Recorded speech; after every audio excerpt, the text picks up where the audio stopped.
Hey, Jay here.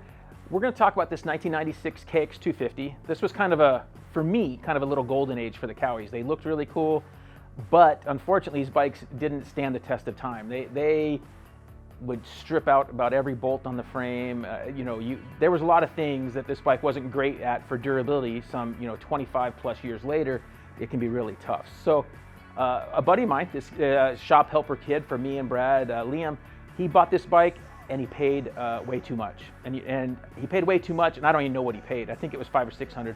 I think this bike at free would have been overpaying. So it was so bad. And one of the main things wrong was the suspension was no good at all.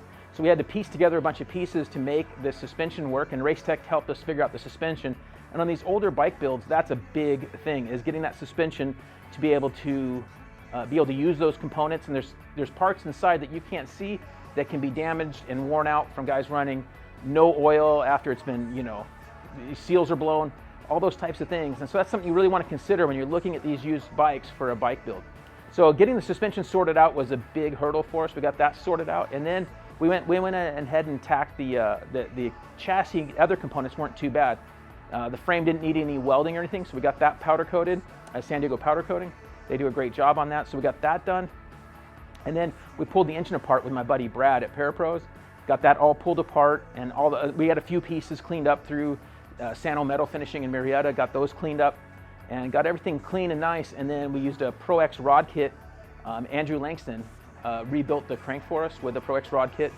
Wiseco piston. The cylinder was actually in halfway decent shape, so we were able to use that. And we didn't do any performance mods. We figured there's no reason to go through porting and anything on this bike. We wanted to make it good and reliable and get it rebuilt.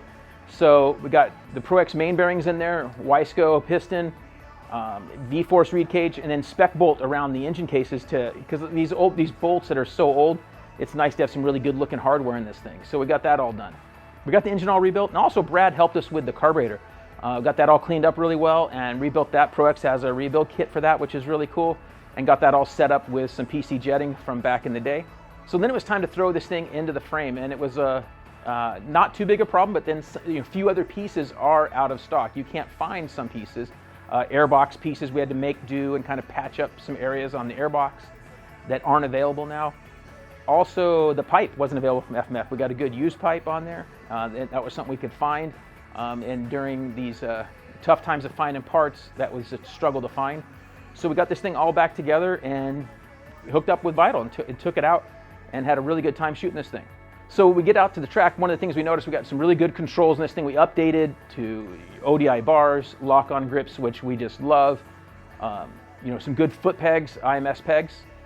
And then of course we use new bolts throughout the plastic on this thing from Spec Bolt as well. And we have the MX Plastics and Decal Works graphics in this thing, Moto seat cover. We also used a new seat foam because the foam was so rotted out. So that gives us a really good look on this bike. And the thing ran really well for what it was. It wasn't an incredible bike in 1996, so it's not going to be an incredible bike in 2023 here. So it's not going to be something it wasn't back then. So they're fun bikes. One of the things I learned when you get these bikes out there on the track, they don't have quite the brakes we have now. They're not as fast as say a current YZ250, which you can go buy for probably less money than you would spend doing what we just did. But I tell a lot of guys, these kind of builds can tend to be something that you want to do that's special. Maybe it was your uncle's bike, your dad's bike, your first bike, something like that. A lot of these bikes can be good, these builds can be really good for that, because then it doesn't really matter. It's more of a nostalgic thing for you, and you want to build something really cool. But you want to be really careful when you're doing these things to do the math, and sometimes it's a little bit better to maybe find something that's not so roached out that you can work with and not have to buy forks or shock, things like that are very costly. So again, building these older bikes, I think the most common thing, there's two areas that I notice that people don't consider when they're buying bikes that are 25 to 30 years old and going after these things. When they are looking at these bikes, they're not considering two things. The transmission, because they go, oh, if you got to buy a couple gears, shift forks. The problem is that stuff's not available. So it's going to be really difficult to track down those parts. And then the other one would be suspension, like I mentioned earlier. You don't know fully until you get it torn apart and have somebody inspect it to really know what it's going to be like. So those are two big hurdles. The frame can be welded and then powder coated. Most of the engine cases typically can be used, and cranks can be rebuilt, cylinders can be fixed. So Most of those things are doable. New bearings, Pro X has bearings throughout the chassis like we did, steering stem, swing arm linkage, all those types of things are all doable and relatively easy. Usually those parts, linkages and swing arms don't really wear out.